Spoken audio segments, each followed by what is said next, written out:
Hello everyone, welcome back to online study zone. आज हम इस वीडियो में बात करेंगे 69th बीपीएससी के प्री एग्जाम्स का मोस्ट इंपॉर्टेंट टॉपिक सीरीज में इतिहास के स्रोत का पार्ट 2। क्योंकि पार्ट 1 में हमने देखा था पुरातात्विक स्रोत और आज इस वीडियो में हम देखेंगे साहित्यिक स्रोत। और जैसा कि मैंने आपको बताया था कि इन दोनों वीडियो को हम एक बार कंबाइन कर देंगे ताकि आपका अच्छे तरीके से रिविजन हो सके। तो अगर आपने पार्ट 1 नहीं देखा जिसमें हमने पुरातात्विक स्रोत के बारे में डिस्कस किया हुआ था, आप उसको देख लीजिएगा। तो चलिए इस वीडियो को शुरू करते हैं। सबसे पहला प्रश्न ये है कि निम्न में से कौन बिहार का साहित्यिक स्रोत है। तो बिहार का साहित्यिक स्रोत निम्नलिखित में से कौन सा होगा। तो ऋग्वेद से भी मिलता है, अथर्ववेद से भी मिलता है, शतपथ ब्राह्मण से भी साहित्यिक स्रोत ज्ञात होता है। तो यहाँ पे सही आंसर ए बी सी तीनों हो जाएगा। ऑप्शन हम डी को टिक करेंगे। Right, D will be correct answer. Video को एंड तक देखिए, इसमें से बहुत सारे ऐसे प्रश्न होंगे जो एग्जाम्स में आपको कई बार देखने को मिला होगा और आगे आने वाले एग्जाम्स में भी पूछे जाएंगे। बिहार शब्द का प्रथम उल्लेख किस ग्रंथ में हुआ है। बिहार शब्द का प्रथम उल्लेख जो है वो किस ग्रंथ में हुआ है। तो इस प्रश्न का राइट आंसर हमारा बन जाएगा ऑप्शन डी, अथर्ववेद, जो कि सबसे बाद का वेद माना जाता है। 4 वेदों में सबसे अंतिम वेद अथर्ववेद, और जादू टोना वशीकरण सब जो है इसी के अंतर्गत आता है, अथर्ववेद। क्वेश्चन नंबर 3 कह रहा है कि मगध का सर्वप्रथम उल्लेख किस ग्रंथ में मिलता है। मगध का सर्वप्रथम उल्लेख किस ग्रंथ में मिलता है। तो हमने ऊपर में देखा बिहार का या फिर मगध का, तो दोनों का दोनों हमारा अथर्ववेद ही होगा। Option B Atharvaveda. निम्न में से किस साहित्य से बिहार के इतिहास की जानकारी प्राप्त होती है। किस साहित्य से बिहार के इतिहास की जानकारी हमें होती है। तो यहाँ पे हम क्या कहेंगे, अंगुत्तर निकाय बिल्कुल सही है, भगवती सूत्र ये भी सही है, और दीर्घ निकाय ये भी सही है। तो ऑप्शन हम डी पे जा सकते हैं, ए बी सी तीनों सही होगा। ध्यान दीजिएगा, अंगुत्तर निकाय और दीर्घ निकाय जो है वो बौद्ध धर्म से संबंधित है, जबकि भगवती सूत्र का संबंध जैन धर्म से होगा। ये प्रश्न भी कई बार पूछे जाते हैं, तो इनको याद रखिए। चलिए अगला प्रश्न हमारा है कि अंगुत्तर निकाय एवं दीर्घ निकाय का संबंध किस धर्म से है। तभी जस्ट मैंने आपको बता ही दिया कि अंगुत्तर निकाय और दीर्घ निकाय जो इनका संबंध हो जाता है बौद्ध धर्म से, यानी सही आंसर है ऑप्शन ए। राइट, ए को टिक करके आगे बढ़ सकते हैं। आगे बढ़ने से पहले मैं आपको बता दूं कि 69th बीपीएससी का बैच हमारे एप्लीकेशंस पे बहुत अच्छे तरीके से चल रहा है, जिसमें कंप्लीट स्टडी मटेरियल आपको प्रोवाइड कराया गया है नए पैटर्न नए स्ट्रैटेजी के साथ, जिसमें फ्रेंड्स आपको बहुत सारी चीज़ें मिल जाएंगी बिहार स्पेशल के साथ साथ 69th के लिए सभी फुल मॉक टेस्ट जो होंगे वो मिलेंगे। काफ़ी अच्छे तरीके से मॉक टेस्ट जो कि बनाया गया है, और इसका जो प्राइस था 399 है, लेकिन ऑफर प्राइस सिर्फ और सिर्फ आपको 199 के साथ मिल जाएगा इस पीरियड में। यानी 27 अगस्त से 30 अगस्त तक का जो ऑफर पीरियड है इसमें आपको मिल जाएगा 199 के साथ। तो जल्दी से जाइए हमारे एप्लीकेशन पे, वीडियो के नीचे डिस्क्रिप्शन में लिंक दिया गया, जा करके वहाँ से ज्वाइन कर सकते हैं। इसके बाद अगला सवाल है कि भगवती सूत्र का संबंध किस धर्म से है। बताइए कि भगवती सूत्र का संबंध किस धर्म से। तो अभी जस्ट मैंने आपको ऊपर बताया हुआ था, तो इस प्रश्न का राइट आंसर आप खुद कमेंट करके बता दीजिएगा कि 6 का आंसर क्या होगा। चलिए फिलहाल बढ़ते हैं अगले प्रश्न की तरफ। महाजनपदों की जानकारी किस ग्रंथ से मिलती है। जैसा कि हम जानते हैं कि 16 महाजनपद थे, ठीक है, 16 महाजनपद थे, तो जनपदों की जानकारी किस ग्रंथ से मिलती है। तो ध्यान दीजिएगा, हम यहाँ पे कह सकते हैं कि भगवती सूत्र से भी मिलता है, अंगुत्तर निकाय से भी मिलता है, और दीर्घ निकाय नहीं, यहाँ पे सिर्फ भगवती सूत्र और अंगुत्तर निकाय। तो राइट आंसर ए और बी दोनों हो जाएगा। और अगर आपसे पूछे कि महाजनपदों की जानकारी किस जैन ग्रंथ से मिलता है तो भगवती सूत्र कहते हैं, किस बौद्ध ग्रंथ से मिलता है तो अंगुत्तर निकाय कहते हैं। तो दोनों जिस तरह से प्रश्न पूछा जाए उस तरह से ध्यान दीजिएगा। तो यहाँ पे फिलहाल हमारा डी बिल्कुल सही होगा।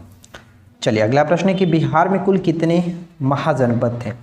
अभी जस्ट बताया गया कि 16 महाजनपद थे, 16 में से बिहार में टोटल कितने थे।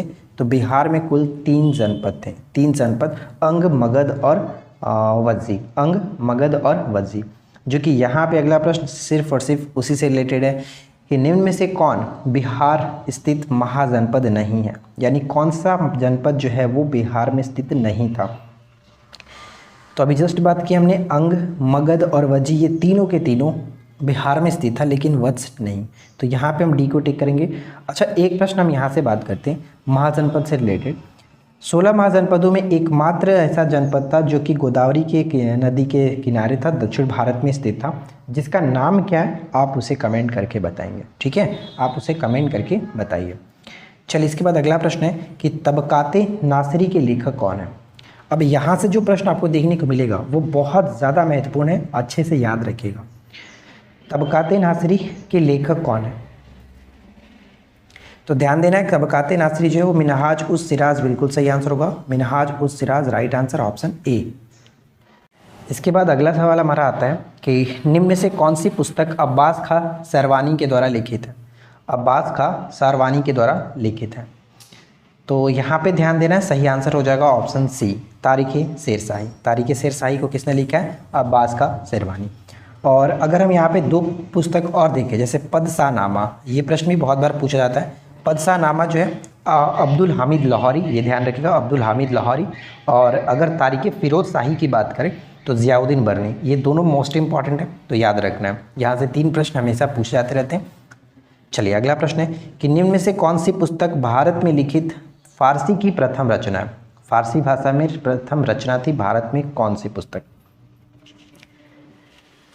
तो मिनहाज उस सिराज के द्वारा लिखित तबकाते नासिरी, तबकात ए नासिरी राइट आंसर हो जाएगा ऑप्शन ए। नेक्स्ट प्रश्न देखिए क्या है। अगला प्रश्न बनता है कि कीर्तिलता एवं कीर्ति पताका, कीर्तिलता और कीर्ति पताका के रचनाकार कौन है, तो ध्यान देना है कि कीर्तिलता और कीर्ति पताका के जो रचनाकार हैं वो हैं विद्यापति। विद्यापति ऑप्शन डी हो जाएगा। विद्यापति को हम लोग मैथिल कोकिल के नाम से जानते हैं, यानी कि मैथिली भाषा के जो कोयल है इस तरह से जाना जाता है। मैथिली कवि के नाम से जानते हैं, महाकवि कोकिल कहा जाता है, तो विद्यापति ये ध्यान में रखना, राइट आंसर हो जाएगा ऑप्शन डी। इसके बाद अगला प्रश्न है कि निम्न में से कौन असत्य है। ध्यान दीजिए कौन असत्य है। जैसे कि अर्थशास्त्र के जो रचनाकार हैं वो कौटिल्य थे या विष्णुगुप्त हम जानते हैं, चाणक्य जानते हैं। अष्टाध्यायी व्याकरण की प्रथम जो संस्कृत व्याकरण की प्रथम पुस्तक अष्टाध्यायी के लेखक पाणिनि थे। तारीख़ फ़िरोज़ शाही अभी जस्ट हमने ऊपर में बात किया था। ज़ियाउद्दीन बर्नी ये भी बिल्कुल सही है। और यहाँ पे गलत जो है वो बाबरनामा, बाबरनामा बाबर ने खुद लिखा था, जिसको उसने तुर्की भाषा में तुजुक ए बाबरी कहा जाता है, तो अबुल फजल ये पॉइंट यहाँ पे गलत हो जाता है। तो राइट आंसर हम ऑप्शन डी को टिक करेंगे जो कि असत्य है। ठीक है फ्रेंड्स, असत्य है। चलिए इसके बाद अगला देखिए क्या है। नेक्स्ट कह रहा है कि निम्न में से कौन अकबरनामा के लेखक है। अकबरनामा के लेखक कौन है।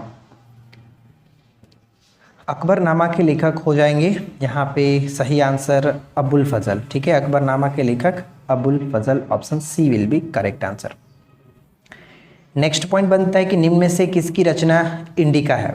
इंडिका के रचनाकार कौन है। इस प्रश्न का राइट आंसर मैं नहीं बताने वाला हूँ, आप लोग खुद कमेंट करके बताइए, बहुत ही सिंपल सा है। और देखिए यहाँ पे ध्यान दीजिएगा कि जो हिंसांग जो आया था वो हर्षवर्धन के समय में हुआ था। और अगर किन्हीं को पता है कि हर्षवर्धन की रचना कौन कौन सी है तो आप लोग मुझे नीचे कमेंट करके ज़रूर बताइएगा, ताकि मुझे भी पता चले कि हाँ आप लोग यहाँ तक वीडियो के साथ बने हुए हैं। ठीक है, कमेंट करके ज़रूर बताइएगा। इसके बाद अगला है कि निम्न में से किसका यात्रा वृत्तांत बिहार के लिए साहित्यिक स्रोत माना जाता है। निम्न में से किसका यात्रा वृत्तांत जो है वो बिहार के लिए साहित्यिक स्रोत माना जाता है।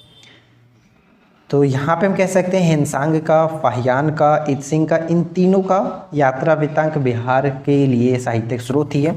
तो एक से अधिक यहाँ पे सही आंसर हो जाएगा ऑप्शन सी, एक से अधिक, राइट, ऑप्शन डी हो जाएगा, एक से अधिक।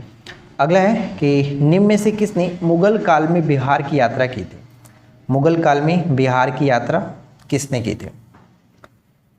तो देखिए जॉन मार्शल ने भी किया है, पीटर मुंडी, मनुची, ये सभी के सभी बिहार की यात्रा पर आए हुए थे मुगल काल में, कोई शाहजहाँ के समय, कोई औरंगज़ेब के समय में। तो यहाँ पे ध्यान रखना है कि मुगल काल में बिहार की यात्रा इन्होंने किया था, जॉन मार्शल, पीटर मुंडी, मनुची।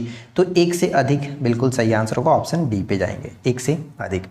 अगर आपको वीडियो अच्छा लग रहा है तो प्लीज़ वीडियो को ज़्यादा लाइक करिएगा, फ्रेंड के साथ शेयर करिएगा। चैनल पे पहली बार आए सब्सक्राइब करके नोटिफिकेशन बेल आइकन को ऑल पे सेट करिए, ताकि हम आगे की वीडियो को और अच्छे तरीके से आपके सामने रखें। निम्न में से किस यूरोपीय यात्री का यात्रा वृत्तांत बिहार के इतिहास का साहित्यिक स्रोत है। किस यूरोपीय यात्री का यात्रा वृत्तांत जो है वो बिहार के इतिहास का साहित्यिक स्रोत माना जाता है। तो राल्फ फिंच होगा, एडवर्ड टेरी भी है, मॉनरिक भी है, यानी तीनों के तीनों यहाँ पे होगा। एक से अधिक बिल्कुल सही आंसर है, ऑप्शन डी पे जाएंगे, एक से अधिक। ठीक है फ्रेंड्स, तो देखिए आज की इस वीडियो में हमारे पास इतने सारे प्रश्न थे, यानी हमने यहाँ पे आपको बिहार के इतिहास के स्रोत के संदर्भ में 2 वीडियो दिया। पहला वीडियो पुरातात्विक स्रोत, दूसरा वीडियो हमने दिया साहित्यिक स्रोत। अब इन दोनों को हम एक साथ मर्ज कर देंगे ताकि एक मास्टर वीडियो रेडी हो जाए और आप दोनों वीडियो को एक साथ मतलब देख पाएँ, रिविजन्स आपका हो जाएगा, राइट।